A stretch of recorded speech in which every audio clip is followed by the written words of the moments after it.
नमस्ते. आत्ताची काही वेळापूर्वीचीच बातमी आहे की 2 विद्यार्थ्यांमध्ये भांडण होतं आणि ज्या 2 विद्यार्थी भांडण करतात, तो दुसरा विद्यार्थी पहिल्या विद्यार्थ्यावरती चाकूने हल्ला करतो आणि त्याचा जीव घेतो. हे सगळे दोन्हीही मुलं 10वीची मुलं आहेत. म्हणजे छोटी मुलं आहेत, अल्पवयीन मुलं आहेत. एवढ्या छोट्या वयामध्ये आजकाल एवढ्या मुलांना राग येतोय की थोडी. त्याचा सारासार पालकांनी विचार केला पाहिजे. मी आताच पालकांचं ते ऐकलं की पालक म्हणतात की मुलांना मला कधी सांगितलंच नाही.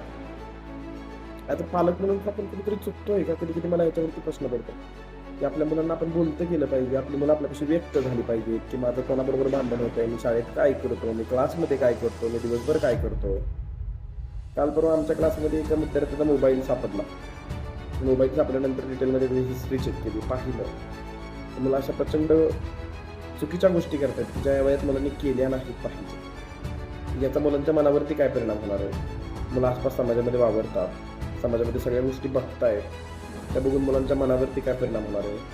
काही वडिलांनी दररोज संध्याकाळी जेवताना मुलांना जवळ घेऊन विचारलं पाहिजे, बोललं पाहिजे की आज दिवस कसा होता, आज दिवसभर तू काय केलं, तुला कुठल्या गोष्टीचा अडचण आहे का, तुला काही सांगायचं आहे का, तुला कशाचा ताण येतोय का, तुला अभ्यास करावासा वाटतोय का. आपल्या मुलांना बोलतं करण्याची जबाबदारी आपली आहे.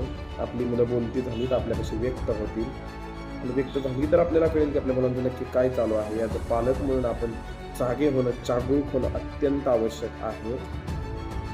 आजची पिढी अतिशय नाजूक इमोशनल अवस्थेतून चाललेली आहे. आई वडील दिवसभर मुलांसाठी काम करतायत. इमोशनली जो वेळ असतो तो मुलांना देण्यासाठी आई वडिलांकडे नाही आहे आणि याचाच फायदा किंवा याचाच तोटा किंवा परिणाम असा होतोय की मुलं आपले इमोशन्स व्यक्त करण्यासाठी दुसरीकडे जागा शोधत आहेत आणि त्यातून असे बरेच सारे प्रकार घडत आहेत.